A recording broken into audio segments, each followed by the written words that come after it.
오늘 우리 앞에 놓여 있는 역대하 14장에서 아사의 기도가 좀 등장하고 있어요. 그 아사의 기도는 11절에 해당하는데요.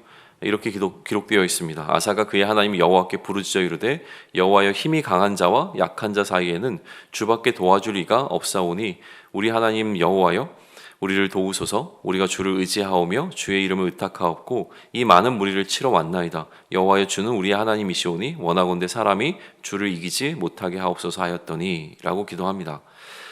전쟁의 승패가 너무나 선명한데도 불구하고 전쟁의 자리로 나아가야만 했던 상황이었어요. 그러니까 자신들보다 훨씬 더 많은 숫자의 대적들이 찾아왔을 때 그래서 불리한 전쟁이라는 것을 알면서도 이 아사는 그 전쟁 가운데로 나아가야 되는 상황이었던 것이죠. 숫자에 의존하게 되어지는 전쟁의 상황에서 숫자가 부족할 때 유일하게 의지할 수 있었던 것은 그들 가운데 있는 숫자가 아니라 그들의 전쟁의 주도권을 쥐고 가실 그 하나님을 의지하는 것이 이 아사가 할 수 있는 일이었다라고 하는 것을 오늘 이 기도를 통해서 우리는 알 수가 있습니다. 오늘도 우리는 세상과 전쟁을 하게 되어집니다. 애초에 객관적으로 바라봤을 때 체급 자체가 비교가 될 수 없는 이 싸움인 것이죠. 우리가 어떻게 세상과 싸워서 이길 수 있겠습니까? 그러나 우리는 이 전쟁에 참여해야만 하고 이 전쟁에 참여한 우리가 그런 의미에서 의지할 수 있는 것은 하나님밖에 없다라고 하는 사실은 아사가 놓여있는 이 정황과 크게 다르지 않다라는 생각을 하게 되어집니다. 하나님의 도우심을 구하는 아사의 기도 가운데서 우리가 좀 흥미롭게 봐야 할 부분이 있어요. 그거는 뭐냐면 아사는 자신들과 하나님을 동일시하고 있다라고 하는 점이에요. 아사는 그러니까 당시 이스라엘에게 전쟁이라고 하는 개념은 이스라엘뿐만이 아니라 그 시대를 살아갔던 그 나라들에게 전쟁이라고 하는 개념은 그들이 섬기는 신들의 전쟁이었습니다. 그러니 강한 신을 섬기고 있는 나라는 승리할 수밖에 없었고, 그러니까 승리한 나라의 신이 패배한 나라의 신보다 훨씬 더 우월하다라고 하는 생각을 기본적으로 갖고 있었던 그 시기였던 것이죠. 그러니까 이 아사는 뭐라고 얘기하냐면 11절에 여호와여 주는 우리의 하나님이시오니 원하건대 사람이 주를 이기지 못하게 하옵소서라는 기도를 합니다. 그러니까 나와 지금 하나님을 동일시하고 있는 것을 보게 되는 거예요. 그렇다면 우리는 이렇게 생각해 볼 수 있습니다. 만약에 이 전쟁에서 패배한다고 한다면 지금 아사에게 혹은 우리에게도 동일하겠죠.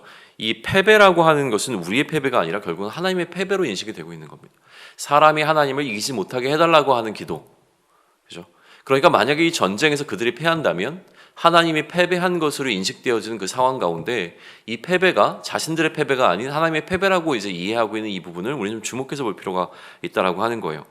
그러니까 오늘 우리는 우리의 삶 가운데서 우리가 승리해야만 하는 이유가 선명하게 드러납니다. 기본적으로 우리가 승리할 수밖에 없는 싸움을 싸우고 있다라고 하는 것을 넘어서서 그럼에도 불구하고 우리가 이 전쟁 가운데서 우리가 마주하고 있는 상황 가운데서 우리가 무릎 꿇지 아니하고 또 패배하지 않아야 하는 이유는 무엇이냐면 이 패배가 나의 패배로 끝나지 않는다는 거예요. 이 패배는 어쩌면 하나님의 패배가 되어집니다. 그러니까 오늘을 시작하면서 간구해야 하는 것이죠. 세상과의 전쟁에서 내가 패배하는 것은 나의 패배로 끝나는 것이 아니라 이것을 통하여서 하나님을 수치스럽게 만드는 일이라고 하는 사실을 기억하며 오늘도 우리는 이 세상과의 전쟁 가운데서 우리가 승리하기 위해서 몸부림칠 이유를 발견해야 하는 것입니다. 우리는 세상과의 전쟁에서 패배할 수가 없습니다. 하나님을 의지하면 우리는 반드시 승리할 수밖에 없는 이 결정되어 있는 전쟁 가운데 나아갑니다. 그러나 이 전쟁의 상황이 우리의 마음을 흔들어 놓고요. 이 전쟁의 상황이 우리를 불안하게 만들어서 결국 우리로 하여금 굴복하게 하는 그러한 힘을 갖고 있는 것이 또 하나님을 대적하는 무리들이 갖고 있는 그들의 무기라고 하는 거예요. 그러니까 미혹되어지고 현혹되어지고 우리 가운데 어느 순간 하나님이 아닌 다른 것을 의지해야겠다고 하는 두려움이 찾아오는 순간 우리는 전쟁에서 패배하게 됩니다.